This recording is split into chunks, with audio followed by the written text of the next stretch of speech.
Good morning. Welcome to Byrna's fiscal second quarter 2025 earnings conference call.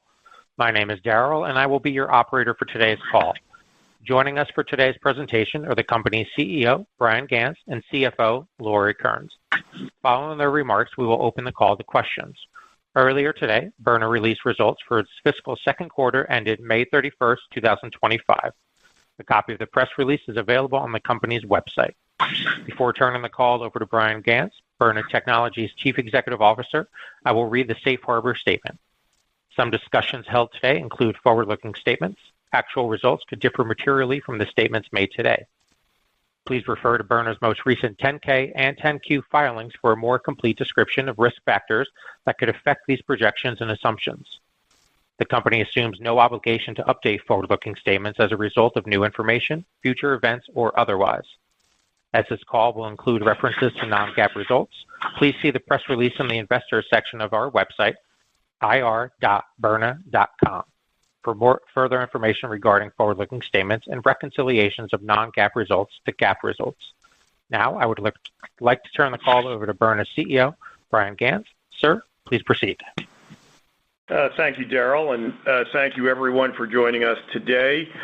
This morning, we filed our 10-Q with the SEC and issued a press release providing our financial results and business highlights for the fiscal second quarter ended May 31, 2025. As usual, I will start by turning the call over to our CFO, Lauri Kearns, who will review our financial results for the period. Following her remarks, I'll discuss the operational highlights that drove our 41% year-over-year revenue growth and continued GAAP and non-GAAP EBITDA profitability for the quarter. I will then offer insights into our strategy on a go-forward basis before we open the call to questions from our covering research analysts. Lauri. Thank you, Bryan. Good morning, everyone. Let's review our financial results for the fiscal second quarter ended May 31st, 2025. Net revenue for Q2 2025 was $28.5 million, a 41% increase from the $20.3 million reported in the fiscal second quarter of 2024. This $8.2 million increase was driven by the launch of the CL, increased dealer and chain store sales, and broader brand adoption. In Q2, direct-to-consumer revenues increased by $2.2 million through Byrna.com and Amazon.com compared to the prior year period. Additionally, sales to dealers increased by $3.9 million, or 106%, largely driven by initial stocking orders for Sportsman's Warehouse. Gross profit for Q2 2025 was $17.6 million, or 62% of net revenue, compared to $12.6 million, or 62% of net revenue for Q2 2024. The introduction of the compact launcher led to a favorable product sales mix that offset any decrease due to a change in channel mix from stronger dealer sales. Operating expenses for Q2 2025 were $14.2 million compared to $10.6 million for Q2 2024.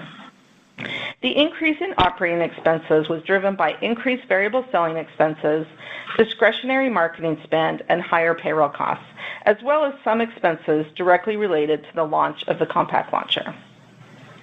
Net income for Q2 2025 was $2.4 million, compared to $2.1 million for Q2 2024. This increase was driven by the overall increase in product sales, which was partially offset with higher income tax expense for the quarter. As mentioned in our last call, due to the release of our valuation allowance in Q4 2024, the company will transition into full taxpayer status in 2025, and we expect our effective tax rate to be approximately 23% for the year.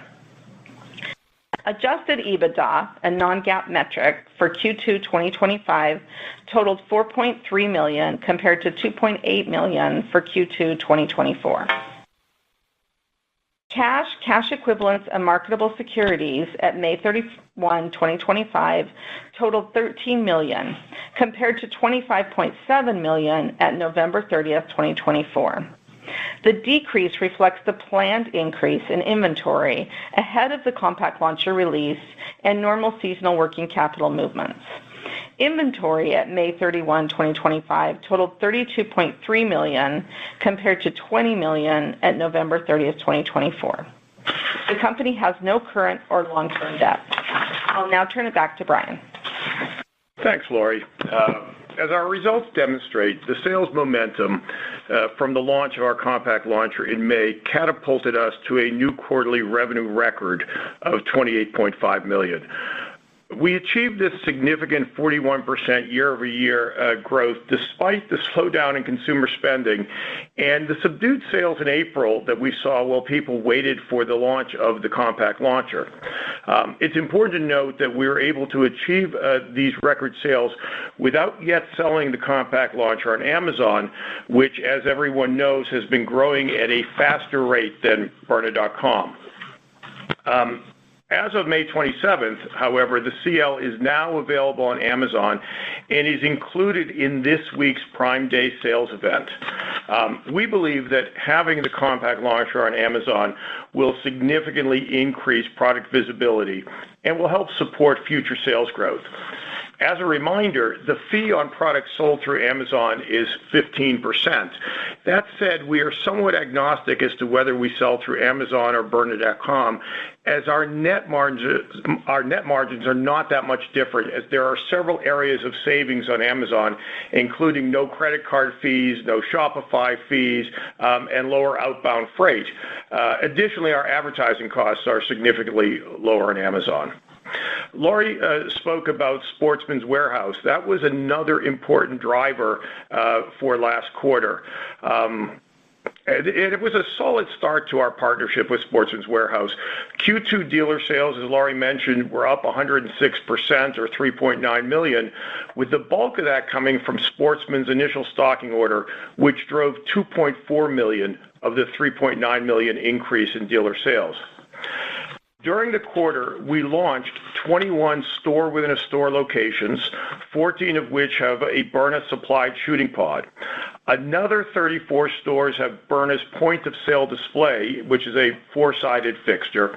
And finally, 4 more Sportsman stores use Sportsman-supplied end caps to offer Byrna products. This brings the total number of Sportsman's locations that currently stock Byrna products to 59 stores. Even in the locations that only have a Byrna point-of-sale display or a Sportsman-supplied end cap, Sportsman sales associates can let people test fire the Byrna in their archery range. And many of the Sportsman's locations have successfully taken advantage of this opportunity to allow potential customers to test fire the Byrna launchers. And as a result, some of the POS locations, that is the locations with just a point-of-sale display, are outperforming Sportsman's locations that have a Byrna shooting pod. We recently staffed 12 of the Sportsman's locations that have a store within a store with a Byrna representative, or what we call our Byrna geniuses. These are representatives that can walk customers through the less lethal experience. It is our intention to provide Byrna geniuses for every store with a shooting pod. We believe that this in-store support will further strengthen sales going forward. I have to say that both Byrna and Sportsman's are pleased with the initial results of the partnership, as sales have grown every single week since we started off the program. As a result, we are looking to add 9 more shooting pods in Sportsman's best locations over the next several months. At the same time, Byrna and Sportsman's are working on outfitting an additional 72 stores with Byrna's POS displays, which would bring the total number of Sportsman stores that carry Byrna to approximately 140 locations by year end. It is important that we bring on the remaining Sportsman stores as quickly as possible, as our celebrity endorsers, such as Tucker Carlson, are now telling their audiences that they can try and buy Byrna's range of non-lethal launchers at their nearest Sportsman's Warehouse location. Other outdoor and sporting goods chains are starting to take notice of the success that Sportsman's Warehouse is having with Byrna. And while Byrna cannot offer these chains a shooting experience due to our exclusive arrangements with Sportsman's Warehouse, we are seeing increased interest in Byrna which is translating into more stores carrying Byrna. Specifically, Big 5 Sporting Goods, a chain with over 400 locations, and Shields, who are already carrying Byrna products, are growing the number of stores stocking Byrna. At the same time, they're expanding the range of products that each store will carry. We're also seeing interest from new chains that we've not worked before, including Dunham's Sports, a chain with 260 locations that is testing the market. Perhaps most interesting to me is we are seeing interest from chains that serve new markets, such as farming and ranching. This quarter, both Rural King, with 123 stores, and Family Farm and Home, with 73 stores, will be putting Byrna in a number of their stores as they test the market. Expanding our brick-and-mortar footprint is critically important in the current market environment, as the retail market generally and the firearms industry specifically are facing economic headwinds due to falling consumer confidence, driven in part by uncertainty over interest rates and the effect of tariffs.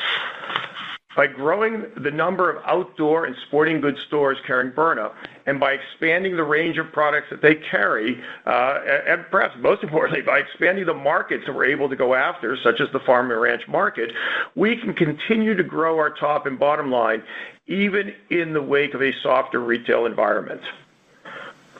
For our company-owned stores, these stores have performed exceptionally well and are ahead of where we anticipated them to be at this point in the year. Just 5 months after opening, our stores in Scottsdale, Nashville, and Fort Wayne are already profitable, and we expect our Salem store to become profitable in the near future. When combined, all 5 of our retail stores averaged $69,000 in sales in May, which annualizes to approximately $800,000 per store, which is way above their break-even point. We are incredibly encouraged by the success of these stores. Scottsdale, in particular, is already running at the same level as our long-standing Las Vegas store. While we don't have any immediate plans to expand our company-owned store model, we see long-term potential for these stores in select markets that are not really served by our retail partners. We also want to use what we learn at our company-owned stores to assist our premier dealers that are running a very similar type of store to our retail stores. We are in the process of rolling out a revised premier dealer program with more generous pricing, including price protection, in exchange for higher annual commitments. On the international markets, we generated $2.6 million in international sales this quarter. This is an 86% increase from the prior year period. This included a one-time bump in royalties from our partners in Latin America. As you may remember, last year we sold our ownership stake in Byrna LATAM while retaining an option to buy back the entire company. Byrna LATAM is now simply a distributor and Byrna licensee. Under our agreement, we both sell product to Byrna LATAM, and we earn royalty income on products they produce under license from Byrna, which include the Byrna SD, the Byrna Mission 4, and certain ammo. We are extremely encouraged by the success that Byrna LATAM is seeing in South America, and as a result, we do expect to exercise our call option at some point in the future where Byrna LATAM is both consistently profitable and honestly can pass a U.S. public company audit. To support our growth, we've continued to expand our marketing efforts. Last month, we brought on Tucker Carlson to our roster of celebrity influencers. Tucker, like Sean Hannity and other successful influencers, has a large audience of primarily conservative listeners. So far, the early results of the partnership have been encouraging. We are also currently in ongoing discussions to bring on a few marquee celebrity endorsers that have enormous audiences that cover a much wider swath of the American public, and we will keep you informed of our progress as these negotiations progress. In addition to expanding our influencer strategy, we have begun using AI to quickly scale content production and increase the frequency of our advertising across various platforms. This has helped us produce more tailored content, both faster and more efficiently, as we react to the acceptability and effectiveness of our ads.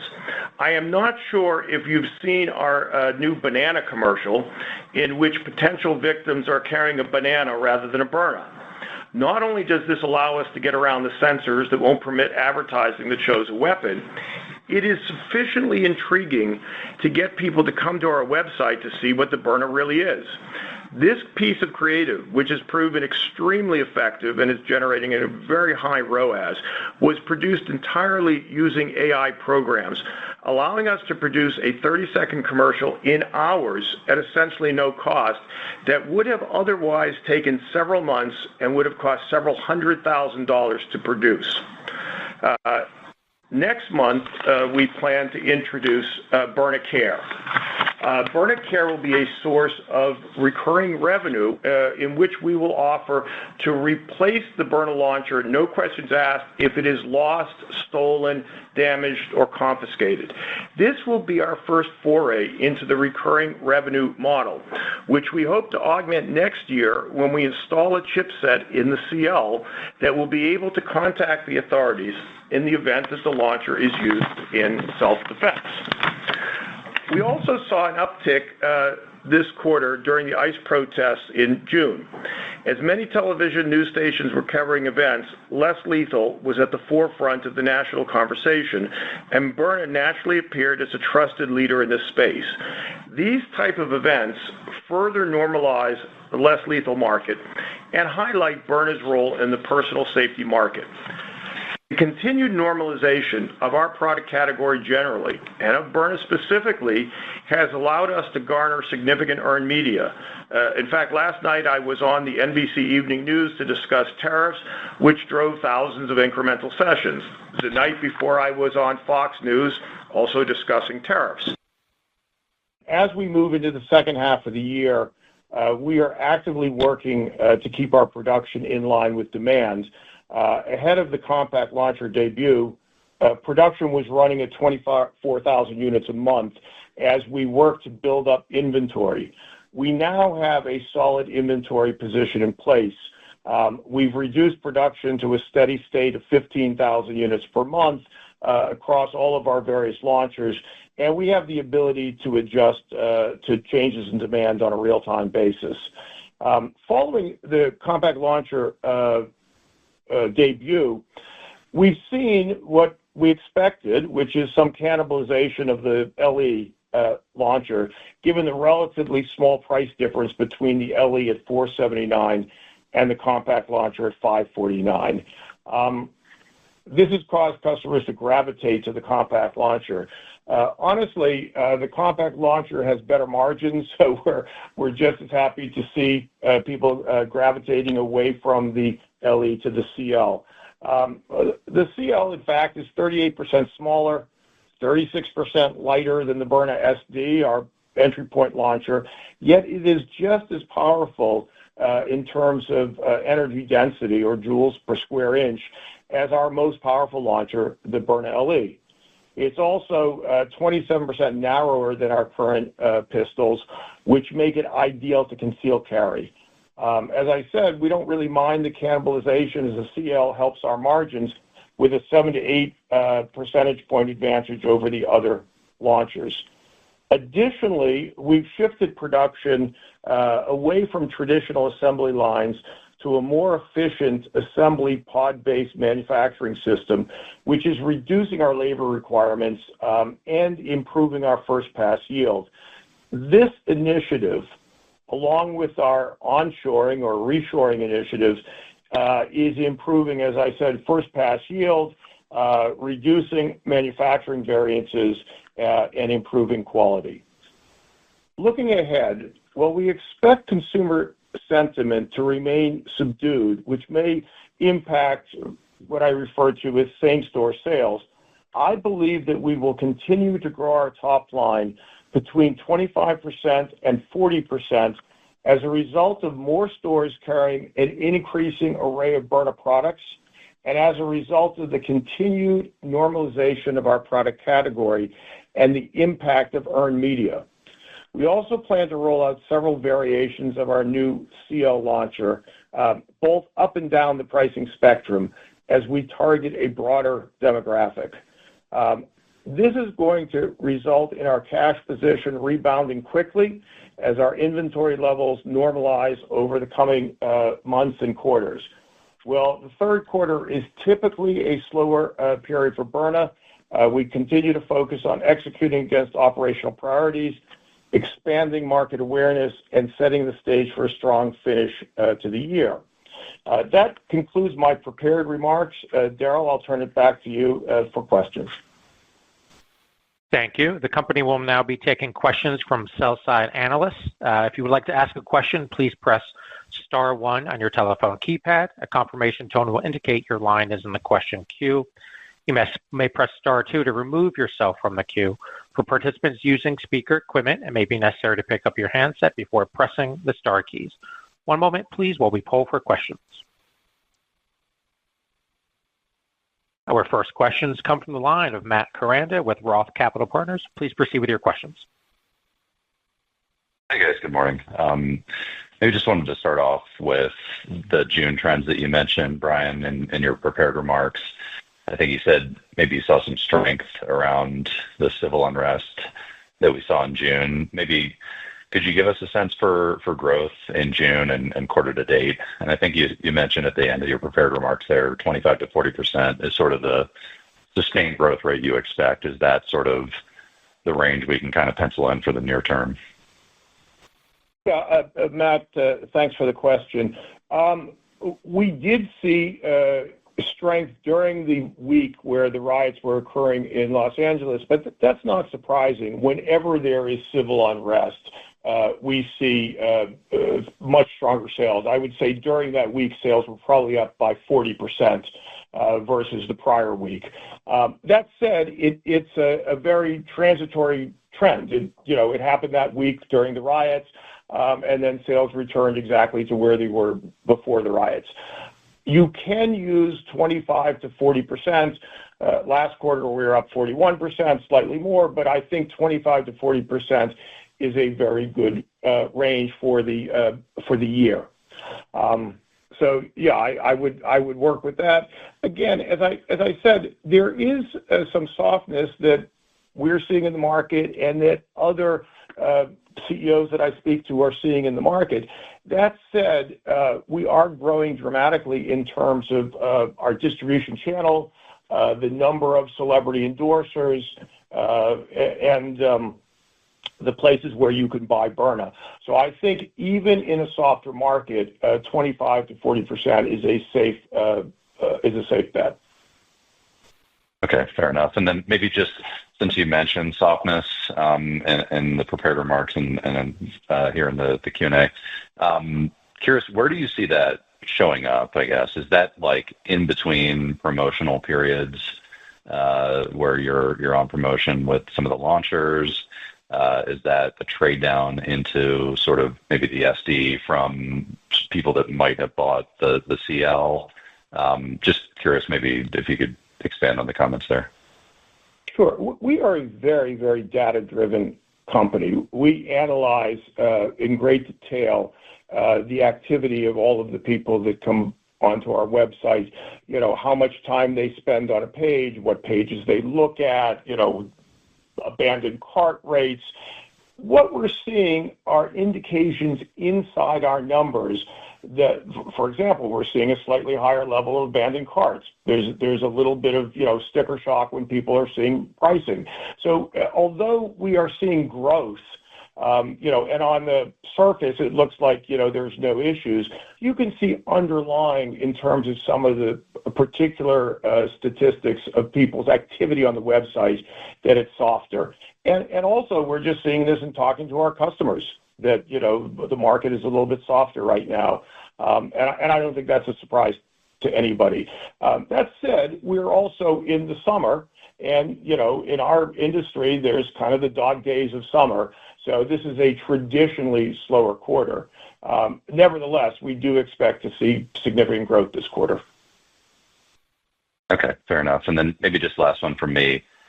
when we think about the ramp up with Sportsman's, you threw out a lot of numbers in the prepared remarks in terms of locations that you'll be expanding to. Can you just clarify in terms of shop-in-shops where we're going to be at the end of the third quarter? Is that number 22? It's the 10 in addition to the 12 that you currently have. And maybe just curious about sort of, you mentioned there might even be some performance at the POS locations that's even better than where the shooting pods are, which I assume are shop-in-shops. Maybe just, is there a big relative difference between POS locations and shop-in-shops? I'm trying to get a sense for how we should think about the ramp up there as you get to the, I think you said 140 locations overall. Okay, so keep in mind that there is a difference between store within a store and shooting pods. So every shooting pod is part of a store within a store, but not every store within a store has a shooting pod. So currently there are 14 shooting pods, but there are 22 store within a store locations.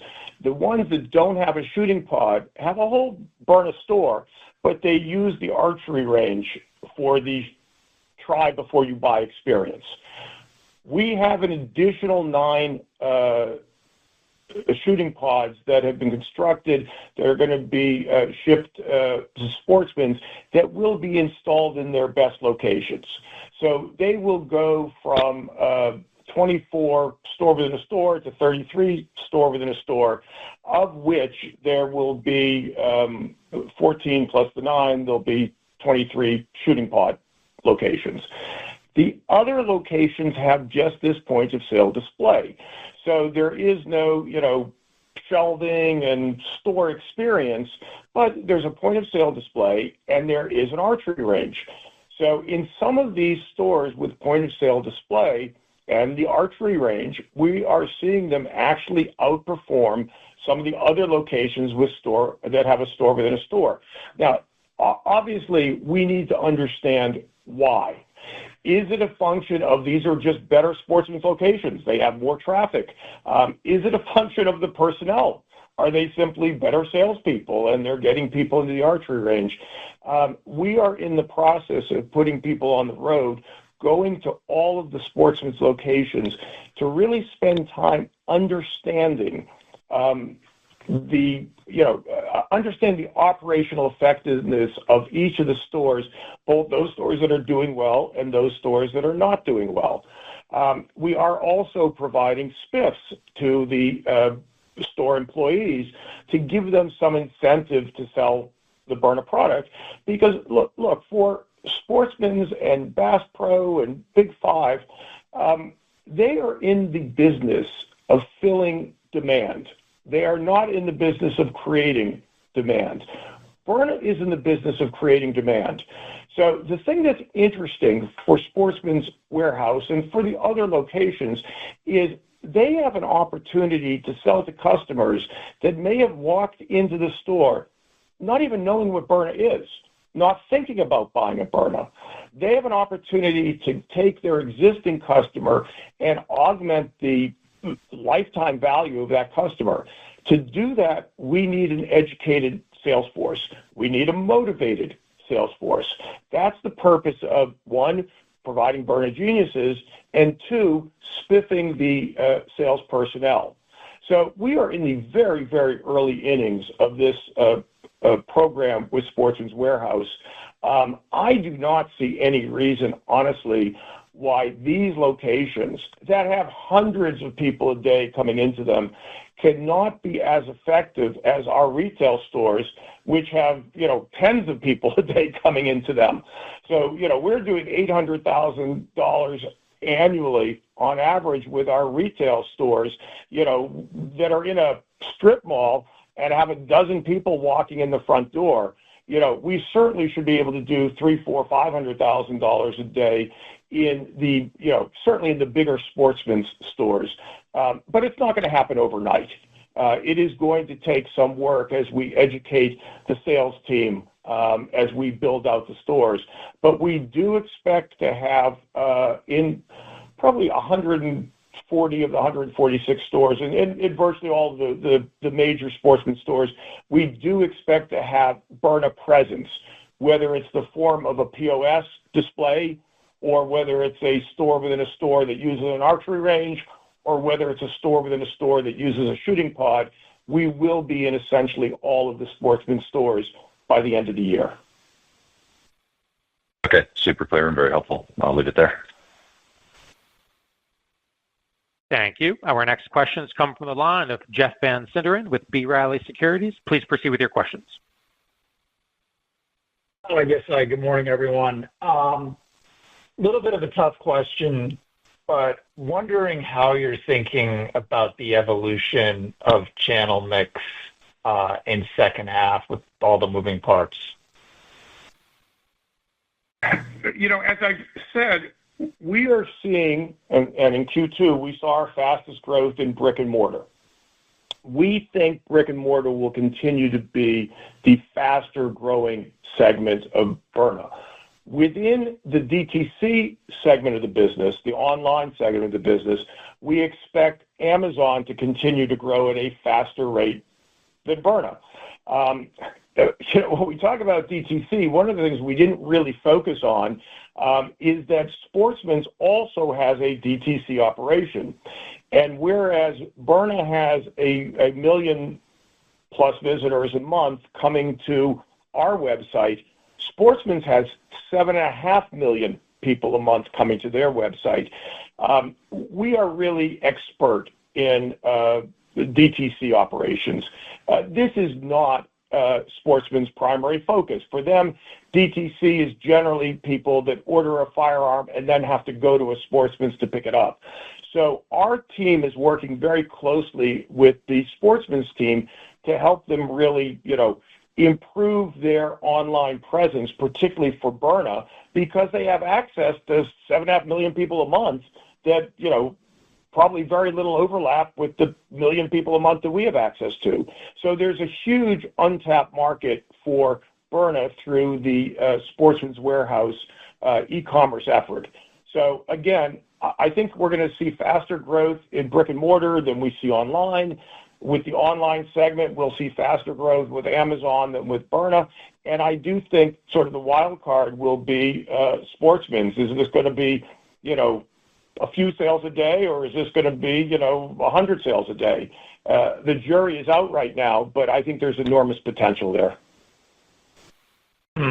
Okay.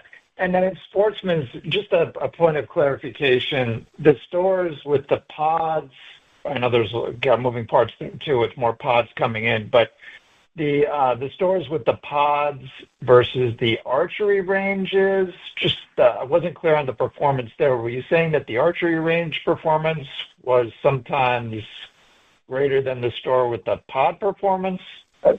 We don't have enough data yet, Jeff, to say that conclusively. It would make no sense to me that the archery range would perform better than the pod, because the pod is, graphically, and cosmetically, it looks great. It's got glass windows on the side. It's placed in the center of the store. When you're there, you hear the bang, bang, bang when it hits the targets. So it draws people into the pod in a way that the archery range does not. That said, most things with business, come down to human beings. I think, when we get the Byrna geniuses into these stores, we will, the store should perform, more efficiently, more effectively, and we'll have a much better sense. But my guess is, all things being equal, the stores with the shooting pods will perform the best. But it's too early yet to say that conclusively. Okay, makes sense. And then I wonder if you could touch just finally on your mention of the new iterations of the CL. Anything you can elaborate on there? Okay, so we came out with a particular model of the CL with fiber optic sights in a ready kit. we are looking to move both up and down the pricing spectrum. So the CL comes ready to be equipped with a red dot sight, with laser sights, with Hogue grips, and we expect to bring out a more bespoke version of the CL. At the same time, we expect to bring out a lower priced version of the CL that, is in a, doesn't come with fiber optic sights. It comes in a more basic box, doesn't come with additional CO2 and ammo and magazines, so that we can catch a broader spectrum of our customer base. We recognize that $550 is expensive. We can see it at checkout where there is a higher abandoned cart rate, the more expensive the sale is. Somebody goes to checkout and it's $700 sale, there can be sticker shock. So we want to be able to price the CL across a broader range of prices. We've done this with our other launchers. We came out with a basic box for the SD that performed very well. We're just applying that same strategy to the CL, and that will probably happen, later this quarter. Okay. Thank you for taking my questions and continued success. Thank you, Jeff. Thank you. As a reminder, if you would like to ask a question, please press star one on your telephone keypad. Our next questions come from the line of John Hickman with Ladenburg Thalmann. Please proceed with your questions. Hi. Brian, could you elaborate a little bit on your comments about recurring revenue with the CL? Is this like an insurance program? That's my first question. Sure. I'm gonna let Laurie take that because honestly, so much of this first thing is back office, and I'll let her talk about this, and then I'll talk about the more SaaS aspect of the recurring revenue model. Okay. Hi, John. Yeah, the Byrna Care that we're going to come out with it's kind of like an insurance policy. It's really just, think of it as insurance policy and extended warranty. So people will pay a monthly fee. They can pay it in an annual amount or monthly. So we're kind of working on the back end to get this kind of set up for the recurring, right? So a subscription fee that gets auto-charged to their card. And yes, if they lose it, if it's stolen, if it breaks for any reason, and previously, like our current warranty only covers if you use Byrna ammo, Byrna CO2. So this one, we won't restrict it for that. So it will be a way that they can pay a monthly fee, and it is an expensive product, so that they can have coverage of that. Similar to any other products, when you go and check out and they say, do you want the protection plan? That's really what it is. So it'll be recurring, and we're just working on setting up kind of that auto charge capability. And interestingly, one of the, I get people that get through to the CEO of Byrna. And unfortunately, one of the reasons people get through to me is they've got some, sob story where, the thing fell off the boat into the water. I lost it. I can't afford to get a new. There's a lot of people for whom, they end up either, damaging or losing their Byrna. We've actually had a bunch that were stolen. So this is a way to address that problem and also to start the recurring revenue model. The much bigger source of recurring revenue, though, will be next year when we start installing a chipset in the Byrna. This is something that we've been working on and had planned from the very beginning of the development of the CL. And what we want to be able to do, and this is not, cutting-edge technology. The technology exists. But what we want to be able to do is to have your Byrna be able to speak with your phone, so that if you're out and about and it's set to self-defense mode, for example, I'm out in Boston with my Byrna and walking with my wife, and I get accosted, I use my Byrna, it will immediately speak to my phone, geolocate with my phone, contact a call center that will contact pre-programmed numbers, either 911 or, potentially if you're a student, maybe campus security, or you're a family member. And that's something that, maybe it's $5.99 a month. There have been other things we're looking at, like the ability to talk to your smart home. So, John, you're at home and your wife says, I hear something downstairs. You pull the Byrna out, you take the safety off. It talks to your smart home, turns on all the lights, $3.99 a month. So, these are not new ideas. These are ideas that are used, and frankly, I think there are other companies that are currently doing similar things. But we think, given the fact that there's already over 650,000 Byrnas in the market, I mean, this is something where we're going to have tens of thousands of customers. They're going to want to be able to take it to the next step and have their Byrna be a smart launcher that is able to speak with their smart home or their phone.